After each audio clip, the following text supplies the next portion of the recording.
Hey guys, welcome back to the Intimacy Liberation Army, where you date more, date better. I'm Duke Delaet, and I am dating coach here on the channel. And today we are talking about how to build authenticity. This is part of the How to Be More Attractive series. So this caps that off, and I think later on we're going to release some sort of e-course or something. But let's jump into it. All right, so authenticity. It's kind of a interesting phrase. We talk about honesty. We talk about being, what's the word? Being honest, right? But we talk about being honest with people, and some of us aren't wired to be, the harbingers of good, right? To be running around and being completely open and transparent and authentic all the time. It's one of these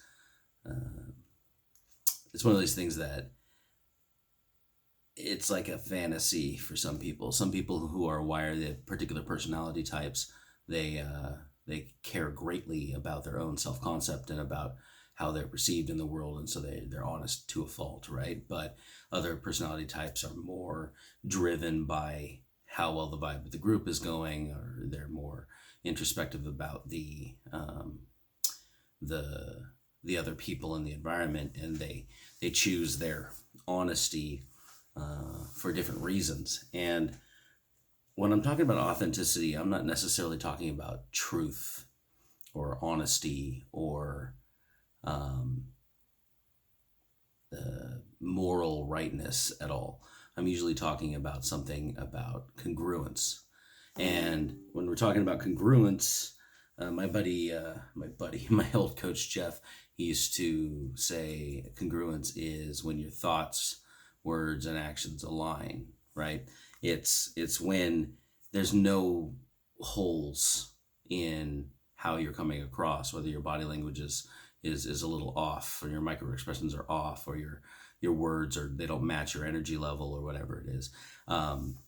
When you're being authentic, you can be free to fire on all cylinders, and you're not kind of holding something back and then trying to fight with the other side of your brain to project another image. There's a difference between kind of stepping on the stage and accessing a part of your personality and expressing it fully, even if you're not accessing other parts of your personality, but and having an impression you're trying to make that isn't congruent with the person that you are, right? So it's important to be authentic with other people, to to develop rapport, to create trust, to keep a sense of liking. But it's almost as important to be authentic with yourself, to be congruent with yourself. Like if you're driven to do a particular thing, like there are guys who start YouTube channels because they want to give to the world. There are guys who start YouTube channels who want to get famous. There are guys who start YouTube channels who want to do zany ass shit and have an excuse to do it, right? There's a bunch of reasons why you would want to do that, right? I want to impact as many people as possible, which is probably more in the fame direction rather than the helping thing. I do want to help everybody, right? But I also charge for that, so it's like there's a dissonance there. But really, I want to get my information into the hands of as many people as possible and get like a buzz going around, because it impacted my life so much to be able to learn skills of social skills and communication that I don't want other people to walk around struggling when the information is freely available. And I think that my voice and my story and whatever has a particular audience that can't be reached by some of the people who are already speaking on the subject. And so I want a real wide impact, and that's why I'm doing YouTube. That's why I'm cross-posting with blogs and all that other stuff. I don't care as much for landing high-ticket clients or making sure my information is the most concise and delivered directly to the audience as some of my other you call them competitors, but we all work in the same space. So like whatever, like the other people who do this stuff, they have different reasons for doing what they're doing, and I'm I'm not fronting. Like, I just do what I do. I say what I say. I talk what I talk, and I'm very happy with the stuff that I put out. And I'm always trying to progress, obviously, but I don't care too much about some of the other things that would make this channel, blow up faster or better or whatever, right? So in that vein, authenticity with yourself is really, really important. If I wanted to talk myself into believing I was some big altruistic asshole who wanted to change the world with my vision and use the latest psychology tools or whatever, then my true reasoning for doing it, which is I want to be famous, right, is would be fighting with me on the back end. I would cut some of the things that I do because of my underlying reason, and not do those things because they would match that underlying goal, but I wouldn't admit it to myself, so I'd always feel kind of like a failure in one way or the other, right? But just fully accepting what drives me and why I want to do this, and fully accepting when to change my mind and I don't want to do that anymore for that reason. I find new reasons. That makes me feel like I can sleep at night. There's no anxiety about doing this thing because I know why I'm going about it, right? Yesterday we did this whole thing about purpose, and like I said, before I die, I want to leave a legacy. I want something to live on past me. I want to have left an impact on the world that specifically makes people better with their dating lives. That's why I'm doing this. So as I continue to move along and I start to cover a broader range of topics, so that I go really deep on some or whatever, the entire corpus of information that I'm releasing is something that I hope will change the world after I'm dead, right? That's the thing, and I want to be as wide as possible with my impact as I go to change it. I don't second guess myself most of the time. I just script the thing, shoot the thing. I don't have a lot of anxiety when I turn the camera on. I don't, whatever. I just fucking do it, right?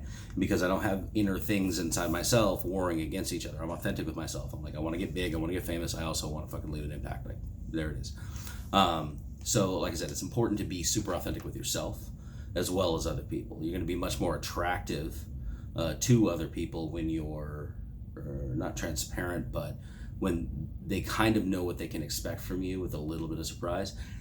But also you're going to be more attractive because you don't have any internal dissonance about the actions that you're taking, the conversational topics you're choosing, the people that you want to talk to, the directness of how you approach or whatever it is. You know that you want to do this, you're stretching yourself a little or whatever, and you have the full thoughts, words, and actions, they all align, and then you go execute, and there's a lot of respect that people can have out of that, even if your execution is something that they necessarily wouldn't agree with.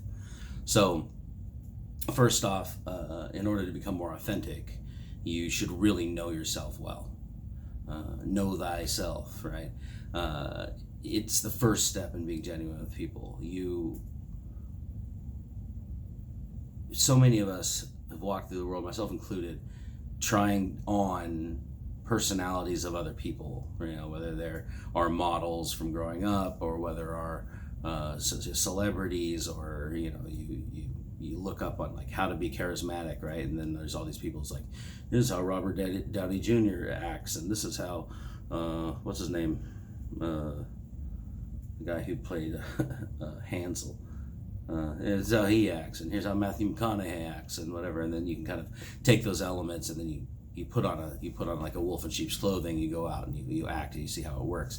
That's great for discovery or whatever, but it's not authentic. It's not. When people meet you, they don't quite know who you are. They know who you're pretending to be, and they can accept that, and they can whatever. But that's a lot of the reasons why I think the early pickup stuff didn't work well for a lot of guys, is because they would tell you to use these lines and tell these stories that weren't even your own, and then come up with their own. And a lot of guys are so lazy that when a lot of my students have been really lazy, they would get a a line or a story, right? And then we would say as coaches, we'd be like, okay, well, obviously this is an example, make up your own in this format. And then they wouldn't make up their own, they use that story, and then they'd have maybe 20 minutes worth of good conversation that they had memorized and practiced. They'd go out and they do the whole thing, and the girls are super into them, and then they start to move along in the interaction, and then they'd have nothing. There's nothing in the reservoir because they haven't memorized anything past the first 20 minutes. So they can't generate things from their own mind, their own memories, their own relatable things that have happened to them in their life, and then they fall flat and they get frustrated because it's like, oh, this line isn't working, oh, this story doesn't work anymore, oh, girls don't appreciate this kind of vibe anymore. Like, no, you just are being incongruent, like you're not being authentic, so they can't get a read on you, and so there's not a lot of trust there. Like, you expect her to be super vulnerable and get into a sexual situation with you and get into a relationship with you when she doesn't quite trust who you are. That's fucking weird, right? That's why these guys end up relying on alcohol, because it takes the inhibitions down, and all that first judgment layer kind of goes away, and you don't have to do that when you can convey who you are fully in the present moment. So first off, know yourself, and there's a couple of writing exercises. I'll link them in the blog that's attached to this video below, and those exercises are about finding yourself and finding who you are, so that you can figure out kind of what you stand for and how to convey that. You can take a piece of paper, you can go in your journal. We are really big on journals on this channel. And write out kind of like your belief systems, write out kind of what you value, write out the things that turn you on, write out the things that make a list of things that make you really, really excited, make you like giddy like a child, things that kind of test you at your edge and make you feel alive, right? Find those things, write them all down, and take a look over them, right? And then look and see which things are kind of recurring themes.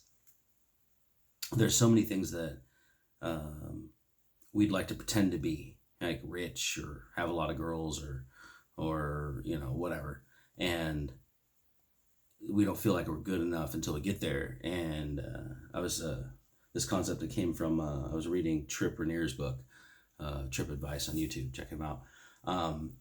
And the book's called How to Be Dangerous or something. This book will make you dangerous. And he talks about how most of our desires, the things that we think are going to make us happy, are actually just things that make us feel not good enough, because we put it off into the future. And we're not being authentic with ourselves when we're saying like, oh, we're good, but we're going to be better if we get this thing. If I could just date that girl, everything would be fine. If I could just, make fucking $55,000 a month, everything would be fine. Like, that just makes us feel not good enough for being where we are. And what makes us really feel alive is testing ourselves and putting ourselves in danger and getting ourselves to strive for things and be really, really effective in the moment. Like, we can trust ourselves to step into a situation and then come out unscathed when we're free to look like an idiot or get judged by the group or whatever. Like, that's really what makes us feel alive. That's really what makes us, that gives the taste, right? Jackson did a whole thing on rejection. He said like he loves rejection because it's a high. Like, you can see his video. I think it was, I don't know, fucking 10 of them ago, and he just goes off on loving the fact that he gets rejected. And I have a very similar feeling. It's like, when I first think about it, I'm like, fuck, I don't want to look weird. But when you go in, it's like, it's exhilarating. It's like on a roller coaster. It's like, okay, what's going to happen? Like, I have these skill sets and I'm fucking confident in it, but anything could happen. And, the more you do it, the more you trust yourself, the more you trust yourself that you're going to be okay and you're going to adapt after the fact. And that is confidence for me. Like, I really like the fact that I can calibrate in almost any situation, that I can get myself out of a hairy spot. And yeah, the adrenaline can go up or the fear can go up, or the like when a guy like gets mad that I'm talking to some chick and then he wants to like get in my face, and I can de-escalate the situation. Like you can, things go run through your brains, the veins, the adrenaline runs through your veins and get you all biophysiologically flipped out. But like then you can calm yourself down. I have self-regulation processes. We can self-soothe, get to the right level, and then carry on with life. And the ability to adapt, the ability to bring things back down like a thermostat, whether it's anxiety or fear or fight or flight from somebody trying to fight you or whatever, like the ability to just kind of control your emotions that way and bring it back to baseline so that you can experience more just more of the edges of life. Like that's what's fun. Like that's what makes me feel alive. So if you know yourself, you know your boundaries, and you know you're honest with yourself about, you're not necessarily gonna, if you're honest with yourself that you're not necessarily gonna do behavior because you have a certain sense of values, and then you're okay with not screwing around with that stuff, then you never have to wonder what if. You never have to wonder like, oh, if I had done it, maybe I was just a scared little bitch, whatever. Like you don't have to do that. And also, if you know that you could look like an idiot, but you're okay with that, like on a fundamental level, then you're going to go out and try things that are inherently more risky, and you actually pull the exhilaration and the spice out of life, right? It's great.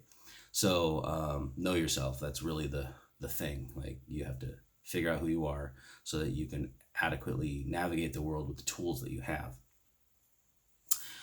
Secondly, honor who you are. So once you know who you are, you stick with it. And yeah, you can try things on the edges and constantly be working on being a better human, right? Or being more effective in different areas. But just like take a step out of the comfort zone until you expand to that, and then do it again and do it again. Like you don't want to put on a whole mask of somebody completely different and then be fighting yourself and your self-belief system in the interaction, because then you're not going to generate a lot of trust, and you're also not going to generate a lot of trust in yourself. Get a lot of guys who come on the workshops and they're like big bravado. They're like, okay, whatever you told me to do, man, I'll do it. And then I'm going to approach all these girls and everything's going to be great. And then they come out and then they like don't, or they'll approach the girls and they'll try to be keeping their cool. They'll be, like Jeff says, playing to not lose, right? They'll go and try to keep their cool when they're talking to girls, and that means they're not actually showing who they are. The vulnerability isn't coming across, and then the girls are like, what the fuck? Okay, weird, thanks for the compliment later. And then they get all mad because their system didn't work. Their system was really a self-protection mechanism, and they weren't actually showing the girls who they were. And so the girls had no choice but to evaluate the data that they were given, and then they would evaluate it as false, right? So then they didn't want to go hang out. And the more vulnerable you are, the more authentic you are, the more people trust you, and the more they're likely to give you their version of authenticity, which actually lets you get to know other people. Yeah, so take risks. Like there's a couple more points here, but they're trash. Take risks. Like go out, and now that you know who you are, figure out what you're scared of right at the edge, take another step past, and then go test yourself.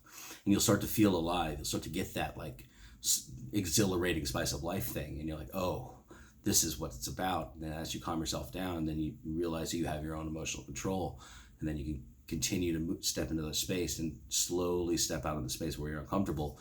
And then the more authentic you are, the more vulnerable you are, even if it's, just a part of your personality, the more likely you're going to do the things that are dangerous, the more likely you do the things that are taking risks. And then what will happen is you'll be the guy who's a successful risk taker.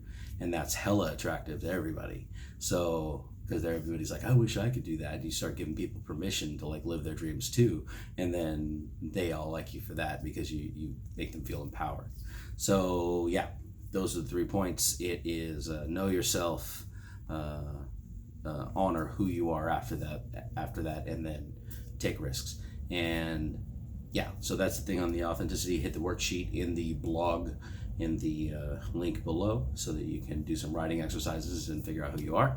And if you have any questions, comments, or you need clarity, do a comment on the video or send us a DM at Duke Delaet. And I will see you tomorrow because we do this every damn day. Until then, stay awesome.